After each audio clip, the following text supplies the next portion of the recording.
Today's February 29th, 2024.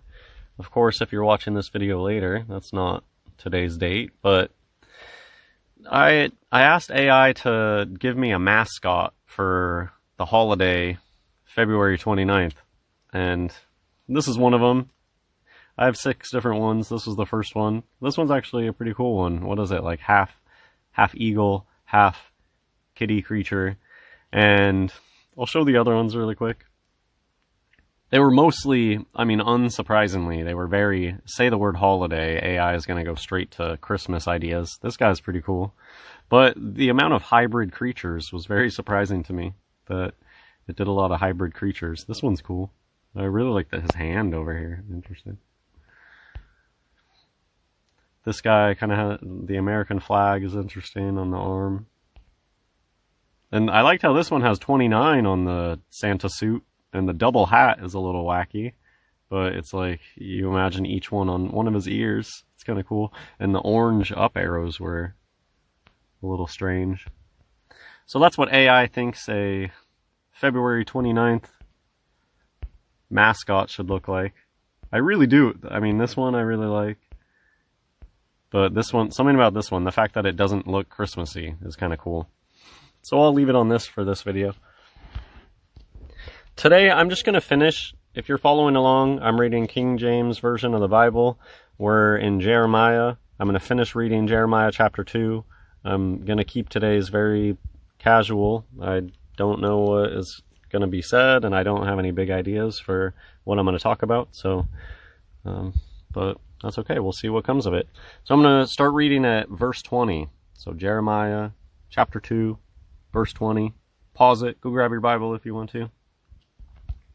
For of old time I have broken thy yoke, and burst thy bands, and thou saidst, I will not transgress. When upon every high hill, and under every green tree, thou wanderest, playing the harlot. And so that's that imagery on the mountaintops, and running through the forests, giving me very pagan ideas. He's talking about how they immediately turned to idols and started following the ways of the pagans. And the whole harlot thing comes up a lot in the book of Revelation, right? Yet I had planted thee a noble vine, wholly a right seed. How then art thou turned into the degenerate plant of a strange vine unto me? For though thou wash thee with niter, well, that's interesting, I'm going to have to look that up, and take thee much soap, yet thine iniquity is marked before me, saith the Lord God. Yeah, so the Jews had all sorts of cleanliness rituals. That, I think, is a lot about what the way I feel about the Jews is that they really were God's people, and like God would give them the 10 Commandments, but then they would just make up all their own rules. And I think that a lot of what the Jewish people did is maybe it was lack of humility and too much self-importance. They start making up all these crazy rules about, oh, I'm better than you because I'm following this rule. But it didn't actually come from God, except for the 10 Commandments. And so I think that a lot of it was just made up stuff to make them seem holier than thou. And this gets into the hand washing thing. The Bible talks about purification rituals for water. I don't think that God made this place where we're supposed to like disinfect everything and try to make ourselves like super clean in that way. I think that that's missing it, and it's a form of hypocrisy that you're so concerned about your outward cleanliness but less concerned about the inside cleanliness. And it of course reminds me of like Macbeth, Lady Macbeth, and the hand washing. So, continuing on. Verse 23. How canst thou say, I am not polluted, I have not gone after Baalim? See thy way in the valley, know what thou hast done. Thou art a swift dromedary, traversing her ways. A wild ass used to the wilderness, that snuffeth up the wind at her pleasure. In her occasion, who can turn her away? All they that seek her will not weary themselves. In her month they shall find her. Withhold thy foot from being unshod, and thy throat from thirst. But thou saidst, there is no hope. No, for I have loved strangers, and after them will I go. As the thief is ashamed when he is found, so is the house of Israel ashamed. They, their kings, their princes, and their priests, and their prophets, saying to a stock, Thou art my father, and to a stone, Thou hast brought me forth. For they have turned their back unto me, and not their face. But in the time of their trouble, they will say, Arise and save us.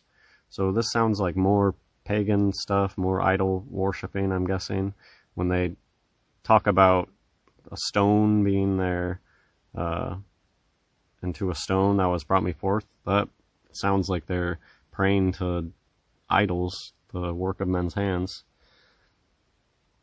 So verse 28, But where are thy gods that thou hast made thee? Let them arise, if they can save thee in the time of thy trouble. For according to the number of thy cities are thy gods, O Judah. And this reminds me of, this is how India still is like that, where every family will have their own god or goddess in India. Every town is worshiping some other thing. Just this rampant paganism. It appears that God's people are being told off here for immediately turning to idols and just going with the rampant paganism that was going on at the time, and that's still going on today.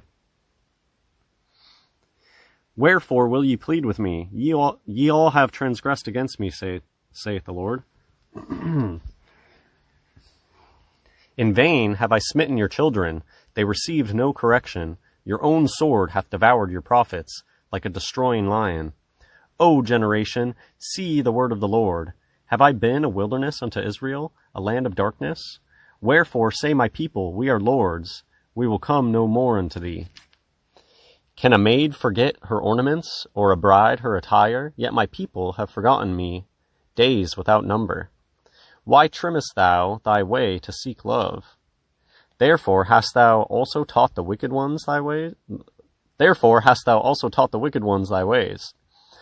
Also in thy skirts is found the blood of the souls of the poor innocents. I have not found it by secret search, but upon all these.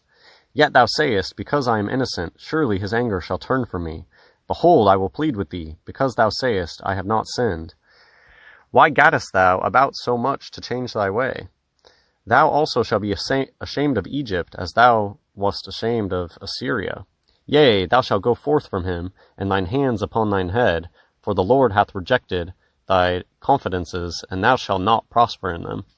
Wow, okay, so this, I think the theme here is that when we're in trouble, a lot of times, and maybe this sounds counterintuitive, I don't know. I feel like sometimes it goes either way. Sometimes people face hardship and they turn away from God. How could God ever let this happen? But a lot of times when we're going through hardship, we're the closest to God, and we easily see God's miracles and prayers being answered. And kind of the flip side of that, which seems to be going on here, is, well, you just escaped all these troubles and then you're immediately turning to idols and you don't even think about me anymore. And from God's perspective. And yeah, that's certainly true, that sometimes life is too easy and we forget our first love. That gets talked about in Book of Revelation. There's a church that they're all good people, seemingly, for the most part, except for they're condemned for forgetting their first love, kind of becoming complacent. So that's it. That's all I have to say for this one. I like doing these videos every day. I love reading the comments, and I try to respond to them to let people know that I read what you say.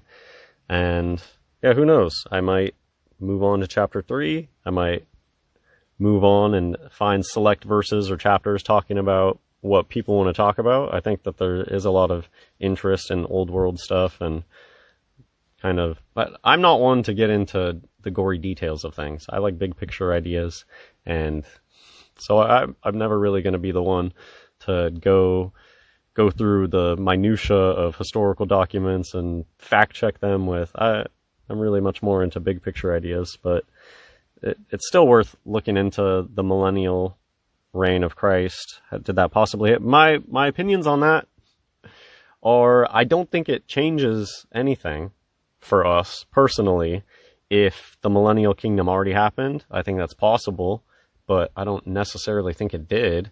I just don't think it changes anything. And like some people were talking about the mark of the beast, and I don't see why the mark of the beast couldn't be a thing both times. Like the mark of the beast happens, and then it happens again when Satan comes to deceive the world again.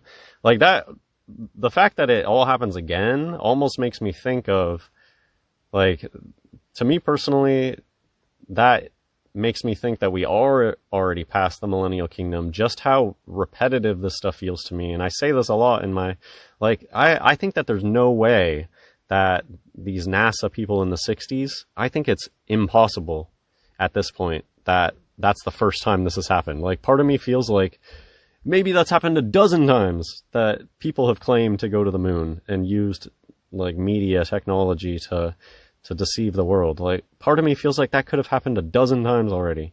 And so that part of me makes me think, yeah, this could all be repeating. We could just be seeing things repeat at this point.